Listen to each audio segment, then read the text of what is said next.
హిందూపురంలో గెలుపు గుర్రమెక్కాడు బాలయ్య అంటూ ప్రచారంలో దూసుకుపోతున్నారు బోయపాటి సీను. బోయపాటికి సీనుకి సంబంధించిన విషయంలో ఏది జరిగినా సరే కాస్తంత అద్భుతమైనటువంటి నిర్ణయాలు తీసుకుని సినిమాలు బ్లాక్ బస్టర్ చేస్తారు.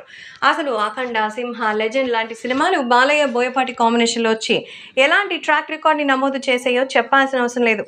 బాలయ్యకి బోయపాటి ఇచ్చినట్టు హిట్లు ఇంకెవ్వరూ కూడా ఇవ్వలేరనేది కొంతకాలంగా ఏర్పడింది. అప్పట్లో ఎంతో మంది ఉన్నారు, ఇప్పుడు ఎంతో మంది బాలయ్యతో హిట్లు కొట్టారు. కానీ బోయపాటి బాలయ్య కాంబినేషన్ అంటే అది నిజంగా సింహం పులి కొట్టుకుంటే ఎలా ఉంటుందో అలా థ్రిల్లింగ్గా చూపిస్తారు.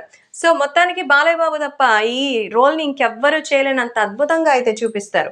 సో ఈ నేపథ్యంలో నందమూరి బాలకృష్ణకి మరి ఖచ్చితంగా ఆయన హిట్ కొడతారని, ఎలాగైతే సినిమాలో ఇప్పుడు వరుసగా దూకుడు మీద ఉన్నారో ఇప్పుడు వచ్చేటువంటి ఎలక్షన్స్లో కూడా ఆయన హిట్ కొట్టి హ్యాట్రిక్ హిట్గా నిలుస్తారని బాలకృష్ణ హిందూపురం నియోజకవర్గ ఎమ్మెల్యేగా ఇది ఫిక్స్ అంటున్నారు బోయపాటి సీను.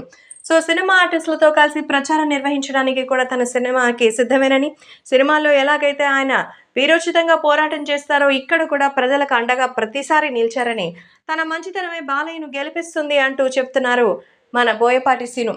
సో బోయపాటితో ఉన్నటువంటి అనుబంధంతో బోయపాటి సీను అలాగే ఇతర ఆర్టిస్టులు కలిసి హిందూపురంలో బాలయ్య గెలుపు కోసం పక్కాగా ప్రచారానికి వస్తారని కూడా తెలుస్తోంది. కాబట్టి సోషల్ మీడియాలో సైతం బాలయ్య బాబు గెలవడం పక్కా అంటూ బోయపాటి సీను ఒక సోషల్ మీడియా వీడియోని కూడా రిలీజ్ చేయబోతున్నట్టుగా సమాచారం.